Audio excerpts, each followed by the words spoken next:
Train the muscles, not the joints.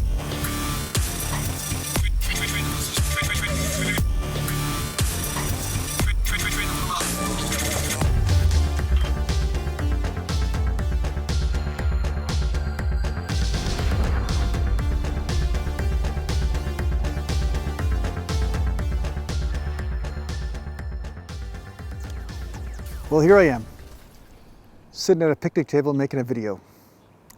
And welcome back to Natural Glam Bodybuilding, and I don't care if I'm in focus or not.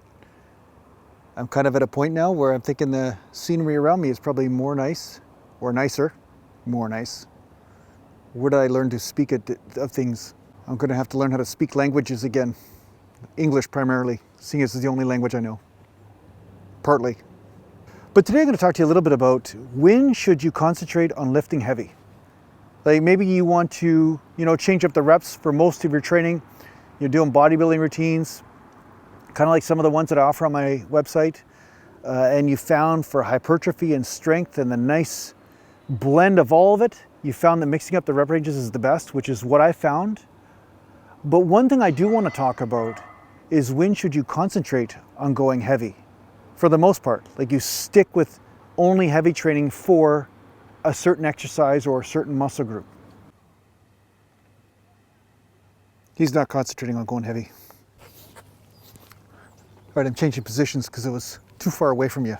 I didn't want you guys to get lonely. I didn't want you to get lonely, so here I am. So yeah, the times that I concentrate on going heavy are when I want to really refine the groove on the muscle. Also, I want to create a certain amount of muscular damage that can really be accomplished with heavy weight. Like there's a certain type of muscular damage that can only be accomplished with heavy weight, I find. Whereas if you're just doing light weights all the time, there is a process that does contribute to muscle growth going on there, but I find that heavyweight is necessary, and sometimes by refining your groove, you'll be able to move heavier poundages. So an example of this is, say I want my bench press to go up.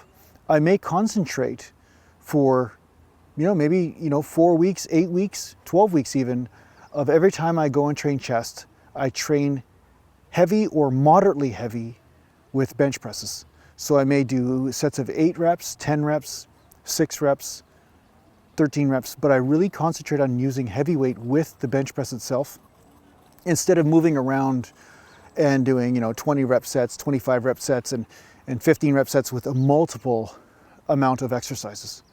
So this might seem counterintuitive to bodybuilding, but it's really not, because what you're trying to do is push one exercise into an area where you've gained some sort of strength and you've pushed the body to become a specialist in a certain way of exerting effort. And then from doing so, that starts to transfer over to other type of pressing movements. So although I do recommend changing up the rep ranges, and I do find that from frequency training or higher frequency training with multiple rep ranges, you do have a tendency to put on strength anyway, because you do accomplish that goal of getting a better groove. And sometimes when you train, when you're a little bit tight, you seem to get more muscular growth and strength from that. There are going to be times where that doesn't work and you hit a plateau. And then from there, it's best for you to say, okay, I want to decide on getting up my bench press, or I want my incline press to get stronger, or I want my shoulder press to get stronger. And then you concentrate on starting your workout with those exercises using a prescribed weight and trying to increase the amount of reps you can get from that weight, or increasing the amount of weight you can get for the same amount of reps. But the most important thing is that it is in a heavier rep range, such as 6 to 12 reps in that area. You're not concentrating on doing 1 rep maxes by any means, but you're also not concentrating on doing endurance work such as 25, 30, 40 reps. You're not burning those energy stores out. You're saying, I want all my energy to go towards being a specialist in strength. And that will transfer over to hypertrophy once you start doing your hypertrophy training. It's hard to say the word hypertrophy today. But yeah, once you start doing your hypertrophy training, it will transfer over. And that's really the basis of natural bodybuilding in a way, is that you are putting on strength. You're trying to progressively overload, but at the same time, then you do certain amounts of reps with that extra strength, and then you gain muscle, assuming your diet is in check, of course. Now, on Rumble, I just put up a video on certain diet adjustments that I've made in my diet lately and what I'm doing. And if you guys want to check that out, I'll put the link in the description, and therefore you can find out what I'm doing with diet. Because if your diet's not in check, or if you're not kind of playing around with it to find out what macros are working for you, you're going to find that you're going to hit plateaus much faster.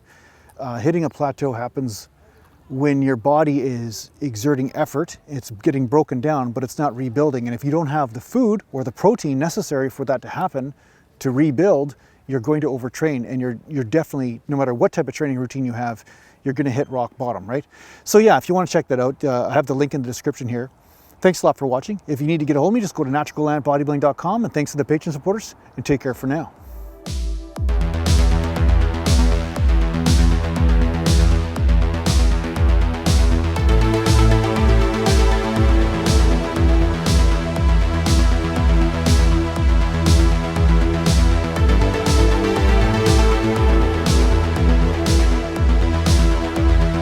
Natural land.